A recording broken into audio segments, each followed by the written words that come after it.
இயேசு கிறிஸ்துவின் நாமத்தினால் உங்களை வாழ்த்துகிறோம். இந்த நல்ல நாளிலே ஆண்டவருடைய வார்த்தையை நாம் பார்க்கலாம்.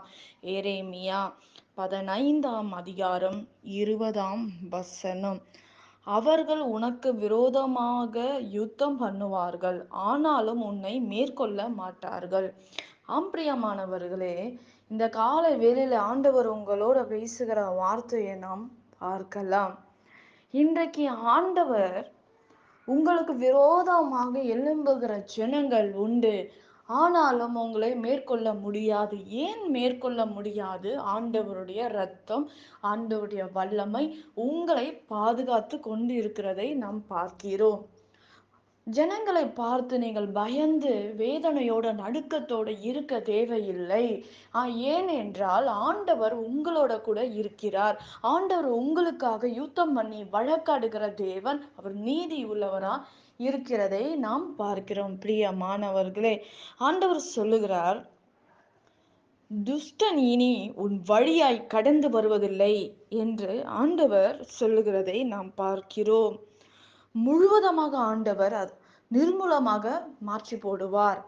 கர்த்தர் உங்களுக்காக யுத்தம் பண்ணுகிற தேவனாய் இருக்கிறார். ஒன்றும் உங்களை மேற்கொள்ள மாட்டாது. எந்த காரியமா இருந்தாலும், எந்த பிரச்சனையா இருந்தாலும் உங்களை தொட முடியாது. ஆண்டவருடைய வார்த்தை சொல்லுகிறது, உன்னை தொடுகிறவன் என் கண்ணின் மணியை தொடுகிறான் என்று வேதம் சொல்லுகிறது. இன்றைக்கு உலக ஜனங்களுக்காக நீ பயந்து வாழ்ந்து கொண்டு இருக்க தேவையில்லை. ஆண்டவருடைய வார்த்தை நமக்கு நேராக கடந்து வருகிறதை நாம் பார்க்கிறோம். ஆண்டவரோட இருக்கிற ஒரு மனிதனுக்கு பயம் தேவையில்லை. இந்த காரியம் என்னை மேற்கொள்ளுமா? இந்த பிசாசு என்னை தொட்டு விடுவானோ? இவர்கள் செய்கிற காரியம் என் குடும்பத்தை அழித்து விடுமோ? சமாதானத்தை நான் இழந்து விடுவேனோ என்று பயப்பட தேவையில்லை. சத்ரு பயங்களை கொண்டு வருவார்கள். மனிதர்கள் நம்ம கூட இருந்து நமக்கு உபத்திரமான காரியங்களை செய்வார்கள். ஆனாலும் கர்த்தர் நமக்காக யுத்தம் பண்ணுவார். ஒரு ஒரு காரியமும் உங்களை மேற்கொள்ள ஆண்டவர் விடமாட்டார். நிச்சயமாக ஆண்டவர் நம்மை விடாதபடி நம்மை பாதுகாக்கிற தேவனா இருக்கிறார். அவருடைய சமூகம் நமக்கு முன்பாக கடந்து செல்லுகிறது. தேவன் பரிகாரியான கர்த்தர். இன்றைக்கு உன் பிரச்சனையில் மத்தியில் நீ இருக்கலாம். இந்த மனுஷன் நிமித்தமாக எனக்கு பயமா இருக்கு என்று நீங்க சொல்லலாம். இன்றைக்கு உங்களை பார்த்து ஆண்டவர் சொல்லுகிறார், உங்களை மேற்கொள்ள மாட்டார்கள், உங்களுக்காக ஆண்டவர் யுத்தம் பண்ணுவார் என்று ஆண்டவர் சொல்லுகிறதை நாம் பார்க்கிறோம். அவர்கள் உனக்கு விரோதமாக யுத்தம் பண்ணுவார்கள், ஆனாலும் உன்னை மேற்கொள்ள மாட்டார்கள். உனக்கு யுத்தம் பண்ணுகிற உலகத்துலதான் நாம் வாழ்ந்து கொண்டிருக்கோம். யுத்தம் பண்ணுகிற மனிதர்கள் மத்தியில் தான் நாம் வாழ்ந்து கொண்டிருக்கிறோம். ஆனாலும் அவைகள் ஒன்றும் உங்களை மேற்கொள்ள முடியாது. சத்ரு உன்னை மேற்கொள்ள முடியாது. அந்தகாரம் உன்னை மேற்கொள்ள முடியாது. அசுத்தமான காரியங்கள் உங்களை மேற்கொள்ள முடியாது. பாவம் உன்னை மேற்கொள்ள முடியாது. சாபம் உன்னை மேற்கொள்ள முடியாது என்று வேதம் சொல்லுகிறது. பிரியமானவர்களே, இன்றைக்கு பொல்லாத ஜனங்கள் உன் வழியில வருவது இல்லை, உங்கள் வாழ்க்கையில வர முடியாது. ஏன் என்றால் ஆண்டவருடைய வார்த்தை வல்லமையாக அக்கினியாக இருக்கிறபடினால் எந்த ஒரு துஷ்டனும் உங்களை தொட முடியாது என்று ஆண்டவர் உன் வழியாக கடந்து வருவதில்லை, அவன் முழுவதும் சங்கரிக்கப்படுவான் என்று வேதம் சொல்லுகிறது. பிரியமானவர்களே, இன்றைக்கு நீங்கள் காண்கிற எகிப்தியரை இனி என்றைக்கும் காண மாட்டீர்கள் என்று வேதத்தில் நாம் பார்க்கிறோம். ஆண்டவருடைய வார்த்தை, நான் உன்னை பொல்லாதவர்களின் கைக்கு தப்புவித்து உன்னை பலவந்தரின் கைக்கு நீங்களாக்கி உன்னை விடுவிப்பேன் என்று ஆண்டவருடைய வார்த்தை சொல்லுகிறதை நாம் பார்க்கிறோம். நம்மை விடுதலை ஆக்குற தேவன் ஒருவர் உண்டு. நம் சூழ்நிலைகளை மாற்றுகிற தேவன் ஒருவர் உண்டு. இல்லாதவைகளை இருக்கிற போல அழைக்கிற தகப்பன் நம்முடைய தகப்பன். குறைவுகளை எல்லாம் ஆண்டவர் நிறைவாக மாற்றுகிறவர். இன்றைக்கு சூழ்நிலையில் நீங்க சிக்கி கொண்டு இருக்கலாம், ஆனாலும் அவர்கள் உங்களை ஒன்றும் செய்ய முடியாது, உங்களை மேற்கொள்ள முடியாது.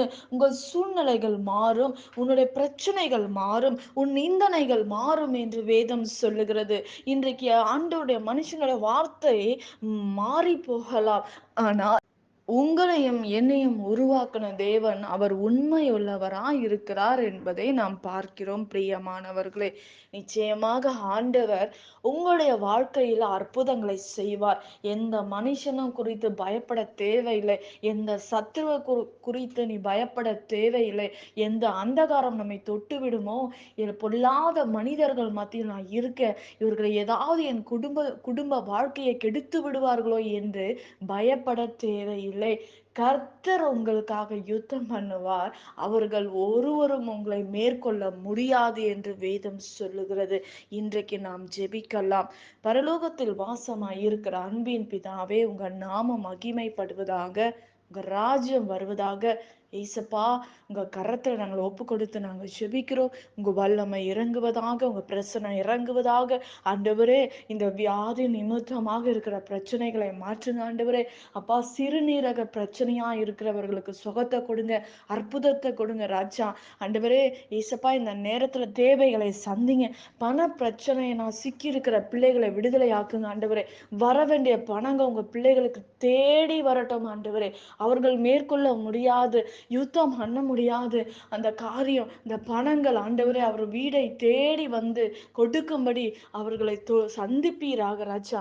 அற்புதங்களை செய்யுங்க, அதிசயங்களை செய்யுங்க, பெரிய காரியங்களை செய்து முடிங்கப்பா. தேவைகளை சந்திங்க ஆண்டவரே. பரத்திலிருந்து ஒத்தாசை வரட்டும்பா. நாட்களிலே நீட் எக்ஸாம் எழுதுற பிள்ளைகளுக்கு கர்த்தர் ஒரு அற்புதங்களை செய்யுங்க. பிள்ளைகளுக்கு நல்ல மார்க்கை கொடுங்க ஆண்டவரே. ஆண்டவரே, பண தேவைகளை சந்திங்க. நல்ல காலேஜ் கிடைக்க உதவி செய்யுங்க அப்பா. பிள்ளைகளுக்கு பெரிதான நன்மைகளை செய்யுங்க ஆண்டவரே. எல்லா ஆபத்துக்கும், எல்லா நாச மோசங்களுக்கும் குடும்பங்களை விலக்கி பாதுகாத்து கொள்ளுங்க. அற்புதங்களை செய்யுங்க.